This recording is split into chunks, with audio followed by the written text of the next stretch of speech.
Now we're going to put everything that we have learned together to look at an optimization problem that looks like the one that you're seeing, which combines all of the elements that we have seen and is a very important canonical maximization problem in economics. This involves maximizing over two variables, x and y, both of which cannot be negative and are subject to an equality constraint of the following form: px plus qy is equal to w, where p, q, w are greater than 0. Now, why is this such an important problem in economics? Because it basically looks like a more general version of a consumer problem, in which you can think of u and v as the benefit functions for x and the benefit functions for y, and you can think of this as a budget constraint. How can you think of that as a budget constraint? Well, if P is the price of the good X, this is how much you're spending the good X. If Q is the price of the good Y, this is how much you're spending the good Y. And W is the total wealth of the consumer. So this is the problem of a consumer that has to maximize total benefits, given that it cannot spend more than W units in wealth. And in fact, as long as the marginal benefit of X and Y are positive, the consumer is going to want to spend it all, hence the quality constraint.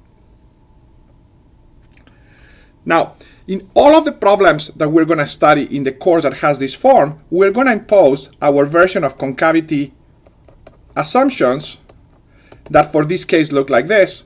The marginal benefit for goods for both, sorry, this is V, just to be clear, for both goods is greater than 0, and the second derivative for both goods is less than 0. In other words, the additional benefit that each unit of good X or Y generates in the margin goes down as X and Y increase. Now, we're going to see that these concavity assumptions are going to be able to generate the existence of unique solutions just in the same spirit and using an intuition similar to the one that we have seen before. Let me conclude this introduction to this part with a comment about how this material relates to that you will encounter in more advanced courses in economics. It is possible, and you learn that in, for example, first year graduate school in economics, to solve this problem for any number of goods, not only for two goods. Now, that requires the use of more general optimization principles like Lagrange multipliers and Kohn-Tucker. One of the neat things about thinking about the problem in this simple way with two goods is that we can get most of the economic intuition and most of the economic insight from those more general models using a two-good model in which we don't have to use those more advanced techniques. Now, at first sight, this problem looks much more complicated than the previous one since it involves two variables and this new equality constraint. But with a little bit of thinking and cleverness, we can transform this problem basically into the previous ones that we have been solving. And the next two remarks are going to teach you how to do that. So the first remark states that you have to use the quality constraint to simplify the problem. And this is how. So the budget constraint says that Px plus Qy has to be equal to the wealth W in the interpretation of the consumer. Now, this implies that at any solution, Y has to be equal to W minus Px divided by Q. Now, why is that useful? Because if you know X, you know Y, and vice versa. So even though in principle this looks like a two-variable maximization problem, given the quality constraint, it's just a one-variable maximization problem. And therefore, we can rewrite the problem as follows. Maximize over X greater or equal than 0 the benefit that you get from X plus the benefit that you get from Y, that we're going to write using this expression, W minus Px over Q. Now, there is only one extra twist. The original problem also had the constraint that Y has to be non-negative. This implies that X has to be less or equal than W over P. Why? because for any value of x greater than that, y becomes negative. This is very easy to see. That means that we have transformed this very complex two-dimensional problem using the quality constraint into this simple problem that resembles the ones that we have seen before. Maximize an objective function over two constraints, a lower bound constraint, which in this case happens to be 0, and an upper bound constraint given by this. The second remark is that you should try to identify and exploit the additional benefit and cost structure that is implicit in the problem. You know, at first sight, when the problem is written like this, maximize over x greater than or equal than 0 and x less or equal than w over p, u of x plus b of w minus px over q, this looks like addition, this looks like the objective function is the addition of two benefit functions. It doesn't seem to have this benefit and cost structure that proved so useful in previous sections. However, if you stop to think for a second, you will see that the benefit and cost structure is also implicit here. Let's see how. What we're going to do is erase this plus sign and rewrite this as minus this function.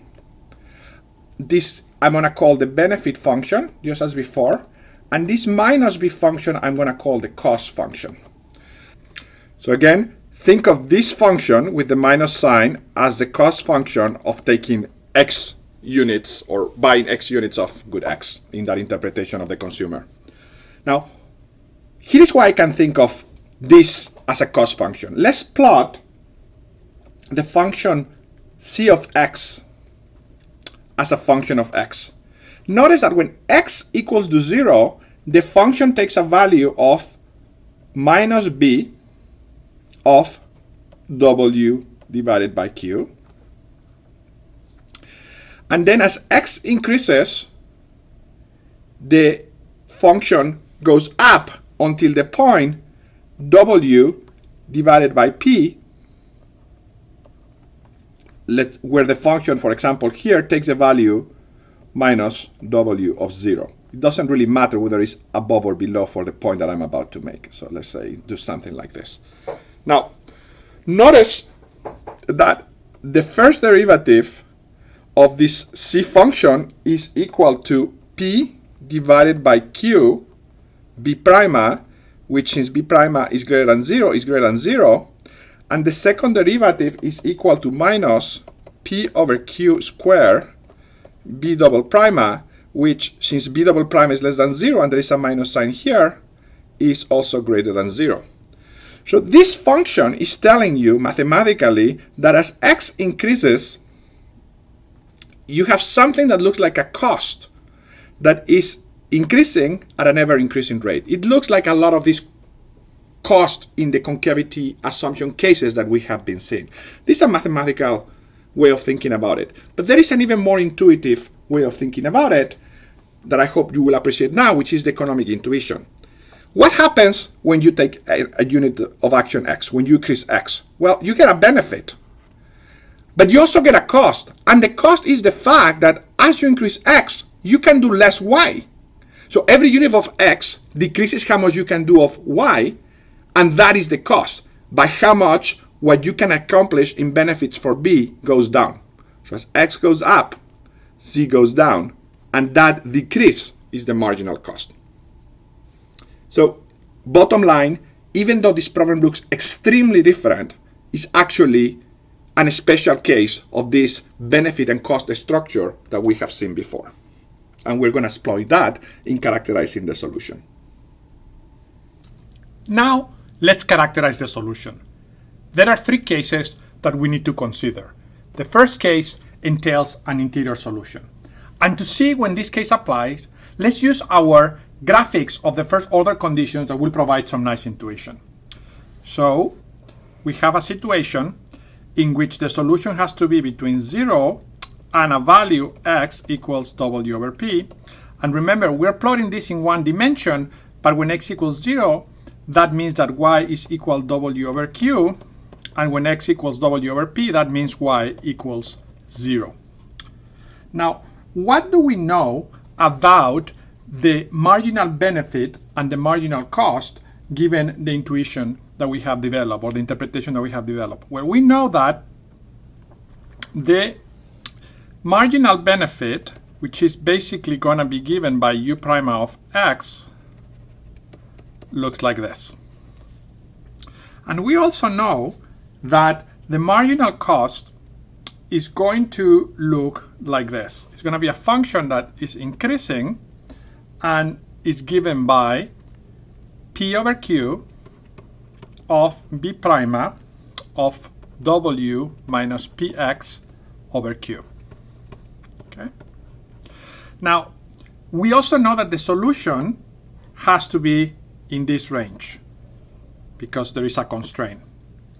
Now, if the curves happen to take this form so that the two curves, the marginal benefit curve and the marginal cost curve, cross within the interior of the constraint set, then it's very easy to see by all of the intuitions that we have developed before that the optimal solution is going to be at a point x star where marginal benefit is equal to marginal cost.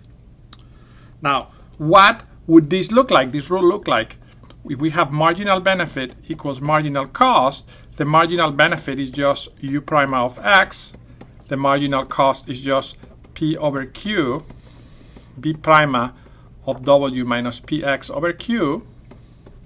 Together, if you do a little bit of algebra, that implies that u prima of x divided by b prima of w minus px over q, has to be equal to the ratio of the prices, p divided by q.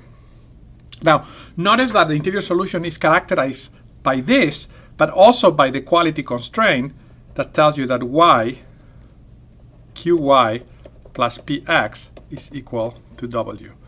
These two equations together will give you the interior solution. Now, this is very, very important. You can only apply these equations to characterize the interior solution when you're in a situation like the one shown on the graph where the conditions for the interior solution apply. That, as we're going to see in a second, is not always the case. Sometimes we will have corner solutions. There are two additional cases that we need to consider that involve corner solutions. The first one is going to involve a solution of the form all the money is expended in x, so x star is equal to w over p and y star is equal to 0. The second case is going to involve the opposite solution, x star equal to 0 and y star equals to w divided by q. Now, how do the pictures for these cases look like? Well, for this case, we are in a situation in which the cost, here is the upper constraint, x equals w over p, this is x equals 0. The cost function, what represents the marginal cost function, never goes above the decreasing marginal benefit. In this case, we want to end up being at this point for all of the obvious reasons and intuitions that we have seen so far. The other case looks symmetrical in some sense. If you have again the constraint x equals w over p, is a case in which the marginal cost curve is always above this marginal benefit curve, and therefore the best, so this is the marginal benefit curve, this is the marginal cost curve in our interpretation, and the best that you can do is pick this point which entails x star equals 0 and y star equals w over q, whereas here you are at x star w over p and y star equals 0. Not surprisingly, given everything that we have seen, these are cases in which the marginal cost and marginal benefit curves do not cross in the interior of the feasible range. Let's develop some additional intuition for why the first order condition for the problem looks like u prima of x star divided by p prima of x star is equal to p over q, at an interior solution. And a nice way of doing this is to consider what happens if we increase x by delta x greater than 0, or we decrease it by delta x less than 0. What is the change in total payoff in the first case? So change in total payoff is going to be equal to delta x, the amount at which we increase x, times the marginal value of consuming x, and this is important, minus delta y, the amount at which we have to decrease y, times the marginal value of y. But this is equal to delta x u prime of x star minus what, by how much do we have to decrease delta y, given that we are increasing x by delta x while maintaining the quality constraint, by dx p divided by q, b prime of y star. Now, it is easy to see that this is greater than 0 if and only if u prime of x star divided by b prime of y star is greater than p divided by q. Similarly, we can do that the change in total payoff in the case in which we decrease x is also equal to delta x u prime of x star minus dxp over q p prime on y star. So on y star, now this is the same equation, but now delta x has the opposite sign, and this is less or equal than 0 if and only if u prime of x star divided by b prime of y star is less than p over q. Now, what have we learned here? We have learned that if the equation star is satisfied, it's not possible to increase x or decrease x and have an increase in the total change in payoff. In other words, when this ratio of marginal benefits to marginal prices is satisfied, we are at an optimum. Just because this optimization problem is so canonical and so important, let me provide it with yet one more intuition that has a very strong graphical component that some of you may find even more appealing. So think of the problem in a graphical way as follows. The individual needs to pick a pair XY. In the interpretation of the consumer, how much of good X and how much of good Y to consume. Now, he cannot pick any pair of X and Y. He has to pick pairs of X and Y that lie in a budget constraint that is linear, crosses here at W over Q, crosses here at W over P, and has a slope of minus P divided by Q. If you don't see this obviously or immediately, you should do the math and verify this by yourself to convince yourself. Now, the other key element of the problem is that the subject is trying to maximize an objective function that looks like u of x plus b of y. Now, you can draw this course, given the concavity assumptions that we have imposed, you can draw a course that looks like this.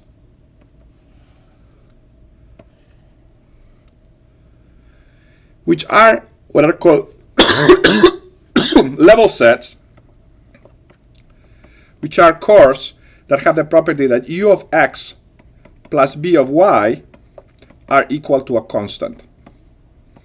And since the u and the v function increase with x and y, the more you move upwards in this direction, the higher the level of the constant that they achieve. These are core level sets because these are combinations of x and y that generate a constant total payoff. Total payoff is constant within a level set. Now, given this graphical intuition, it's very easy what you want to do. We know that we have to be in this region of the curve because x and y need to be greater or equal than 0, we know that this course, the value of the total payoff in this level set increases as you go out. So what we want to do is we want to find the level set that is just tangent here. That is the solution, x star, y star to the problem. It's clearly the maximum achievable level for the maximization problem.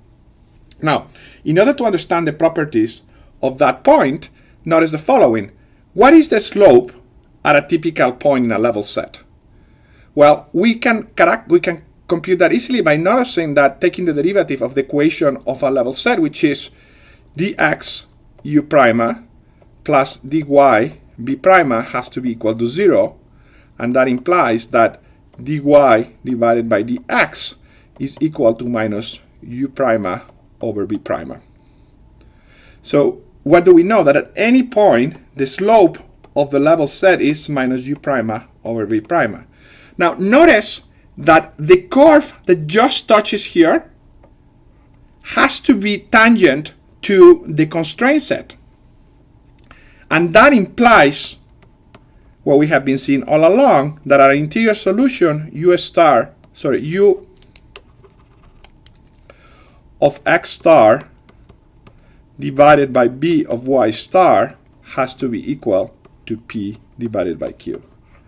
In other words, the slope of the level set that just touches has to be equal to the slope of the equality constraint at an interior solution.